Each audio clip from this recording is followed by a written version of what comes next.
ഓ പോരാ. ശ്രുതിഹാസന്റെ ഡബിങ് നല്ല അലമ്പായിട്ടുണ്ട്. കാരണം ഭയങ്കര ഓക്വേർഡായിട്ടുള്ള ഡബിങ് ആയിട്ടാണ് ശ്രുതിഹാസന്റെ ഡബിങ് തോന്നിയത്. കുഴപ്പമില്ല. നല്ല പടം. അടിപൊളി പടമാണ്. അടിപൊളി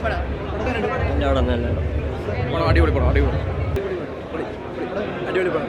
ആദ്യത്തെ ഒരു 10 മിനിറ്റ് കഴിഞ്ഞാൽ KGF നമ്മൾ മറക്കും. നല്ല പടമാണ്. നല്ല വയലൻസ് ഒക്കെ ഉണ്ട്.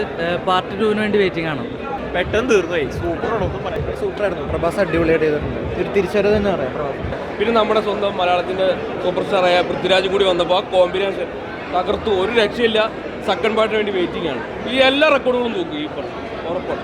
എങ്ങനെ ഉണ്ടായിരുന്നു എനിക്കൊന്നും പറയാൻ വയ്യ. അത്രയും നല്ല രസമായിരുന്നു. ഇപ്പോഴും ഇങ്ങനെ ഗൂസ് ബംസ് ഓരോ ഡയലോഗിനും. പൃഥ്വിരാജിൻ്റെയും പ്രഭാസിൻ്റെയും രണ്ടുപേരുടെയും ഫാനാണ്. അപ്പോൾ രണ്ടുപേരും ഒരു സ്ക്രീനിൽ വന്നാലുള്ള ഒരു അവസ്ഥ എന്നായിരിക്കും. അത്രയും നല്ല രസമായിരുന്നു. KGF-ന് ശേഷം ഇത്രയും കൈയടിച്ചൊരു മൂവി ഉണ്ടായിട്ടില്ല. ക്രിസ്മസ് തൂത്തുവാരും സലാറിൻ്റെ സെക്കൻഡ് പാർട്ടിന് വേണ്ടി വെയിറ്റ് ചെയ്യാണ്.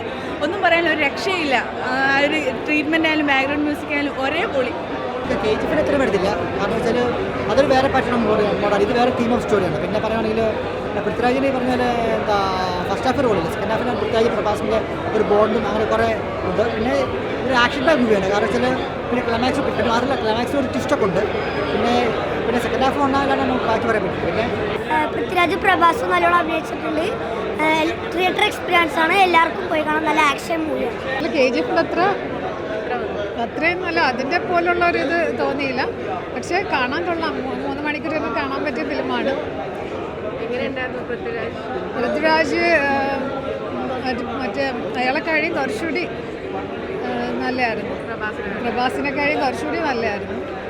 പിന്നെ സെക്കൻഡ് ഭാഗത്തിന് വേണ്ടിയിട്ട് നമുക്ക് അത്ര വെയിറ്റ് ചെയ്യേണ്ടതൊന്നും അതിനില്ല. എന്ന് വെച്ചാൽ അതിൽ നമ്മൾ കാത്തിരുന്നില്ലേ കാണാൻ വേണ്ടിയിട്ട്. ആ ഒരു എഫക്റ്റ് ഇതിനകത്തില്ല. ഫുൾ മൂവിയുടെ ഒരു രോമാഞ്ചം വനിത ഈ സിനിമയിലാണ്. പക്ഷെ എന്തൊരു കുഴപ്പം KGF-ൻ്റെ പോലെ ഒരു നമുക്ക് ഫുൾ മൂവി ഇരുന്ന് കാണാൻ പറ്റിയില്ല. അത് മാത്രമേ കുഴപ്പമുണ്ടായുള്ളൂ. KGF നമുക്ക് ഫുൾ മൂവി ആ ഒരു ഫുൾ രോമാഞ്ചമായിരുന്നു. ഫുൾ ഈ ഒരു മൂവിയിൽ ഇച്ചിരി ലാഗ് ഉണ്ടായി. ബട്ട് അവസാനം ആ പ്രഭാസിൻ്റെ ഒരു ഇത് പൃഥ്വിരാജും ഒരുമിച്ച് ആ ഒരു കോമ്പിനേഷൻ അത് വെറുതെ പൊളിച്ച്. അത് നമുക്ക് കമ്പാരിസൺ ഒന്നും ചെയ്യരുത്. അത് different. That is different. This is different. അങ്ങനെ നമ്മൾ കമ്പാരിസൺ ചെയ്യരുത്. But still overall it's A good movie. തിയേറ്ററിൽ തന്നെ മസ്റ്റ് വാച്ച് മൂവിയാണ്. ഭയങ്കര സന്തോഷം. അടിപൊളിയായിരുന്നു. ഒരു ക്ലൈമാക്സിൽ ഒരു ഫൈറ്റ് ഉണ്ട്. അത് പറഞ്ഞു കഴിഞ്ഞാൽ സ്പോയിലർ ആയിപ്പോൾ. രണ്ടുപേരും നല്ല കട്ടക്ക് കയറിയിരിക്കുന്നത്. പിന്നെ ഭയങ്കര സന്തോഷമുണ്ട്. ഇന്നലെ ലാൽ സാർ കത്തിച്ച് വെച്ച ആ ഒരു തീ, ചേട്ടൻ കത്തിച്ച് വെച്ച തീ അനിയൻ ഏറ്റെടുത്ത് ക്രിസ്മസ് രണ്ടുപേരും ഒന്ന് തൂക്കിയെന്ന് വേണം പറയാം. എല്ലാവരും മറ്റേ KGF-നെ താരതമ്യം ചെയ്യുന്നുണ്ട്. പക്ഷേ KGF അതൊരു വമ്പം ഒരൊറ്റയാൾ പോരാട്ടമാണ്. അതിനോട് ഇത് കമ്പയർ ചെയ്യാനേ പറ്റില്ല. ഇത് പിന്നെ പൃഥ്വിരാജ് ആയിക്കോട്ടെ പ്രഭാസ് ആയിക്കോട്ടെ കുഴപ്പമില്ല, നല്ല രീതിയിൽ പോയിട്ടുണ്ട്. പിന്നെ അൻബരസിൻ്റെ ഫൈറ്റ് അങ്ങനെ അത്. പക്ഷേ എനിക്ക് തോന്നിയതെന്ന് വെച്ചാൽ ആ പടത്തിൻ്റെ KGF-നെ ഫസ്റ്റും സെക്കൻഡും ഒരിക്കലും ഇത് താരതമ്യം ചെയ്യരുത്. അത് പൊളിയാണ്. അത് കഴിഞ്ഞിട്ടേ ഉള്ളൂ ഇത്.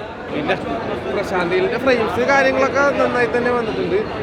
ഓവറോൾ ഒരു സെക്കൻഡ് പാർട്ടും കൂടി കണ്ടാലേ നമുക്കൊരു മൊത്തത്തിലൊരു ഐഡിയ കിട്ടുള്ളൂ. കാരണം ഇത് ബിൽഡ് ചെയ്ത് വെച്ചേക്കുന്നുണ്ട്. പിന്നെ KGF യൂണിവേഴ്സും അല്ല യാഷിൻ്റെ ക്യാമിയോ അങ്ങനെ ഒന്നും ഉണ്ടാകും. ഇത് സർട്ടിഫിക്കറ്റ് കൊടുക്കേണ്ട കാര്യമായിട്ട് തോന്നില്ല. കാരണം ഫാക്ഷൻ സീക്വൻസിനൊക്കെ കൊണ്ടുപോകുന്നുണ്ടെങ്കിൽ അത്ര വയലൻ്റ് ആയിട്ടൊന്നും തോന്നിയില്ല. അങ്ങനെ ചോര തെറിക്കുന്ന സീക്വൻസ് ഉണ്ട്. അതായത് പ്രഭാസിൻ്റെ മേത്ത് ഇങ്ങനെ ബ്ലഡ് ഉണ്ടെന്നല്ലാണ്ട് ചോര അങ്ങനെ തെറിക്കുന്ന സീക്വൻസ് ഒന്നും അങ്ങനെ കാണിച്ചിട്ടില്ല. അതായത് എ റേറ്റഡ് ആയിട്ട് സർട്ടിഫിക്കറ്റ് കൊടുക്കേണ്ട കാര്യം ഉണ്ടായിട്ട് തോന്നിയിട്ടില്ല.